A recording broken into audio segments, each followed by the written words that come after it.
Australia, Bangladesh మధ్య జరిగిన రెండో టెస్టు 2 రోజుల్లో ముగియడంపై సునీల్ గవాస్కర్ విమర్శలు గుప్పించాడు. భారత్లోనే ఇలా జరిగి ఉంటే దుమ్మెత్తి పోసేవారని, కానీ ఇప్పుడు ఒక్కడు కూడా మాట్లాడరని ఓ న్యూస్ పేపర్కు రాసిన కాలంలో అసహనం వ్యక్తం చేశాడు.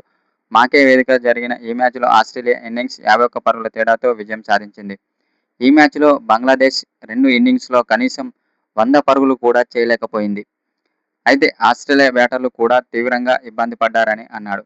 కెమెరన్ గ్రీన్ 67 పరుగులు మాత్రమే చేసి టాప్ స్కోరర్గా నిలిచాడు.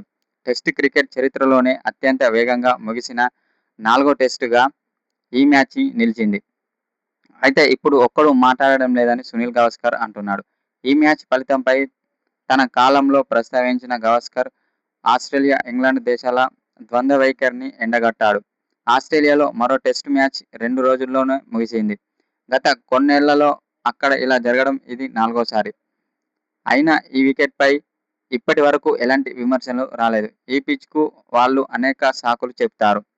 అయితే గ్రౌండ్స్మెన్, పిచ్ క్యూరేటర్ వాతావరణాన్ని అంచనా వేయడంలో విఫలమయ్యారని సునీల్ గవాస్కర్ అన్నాడు.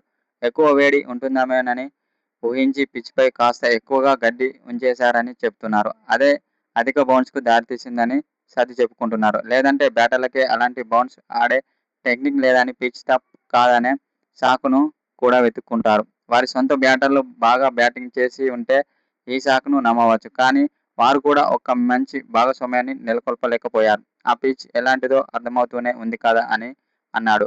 మాకే పిచ్ ఏం ఆశ్చర్యం కలిగించలేదు. తొలి టెస్టులో బంగ్లాదేశ్ చేతిలో ఎదురైన పరాజయం తర్వాత ఆస్ట్రేలియా ఎలాంటి బౌన్స్ ఎక్కువగా ఉండే పేస్కు అనుకూలించే వికెట్ను సిద్ధం చేశారనే తెలిసింది. కానీ గ్రౌండ్స్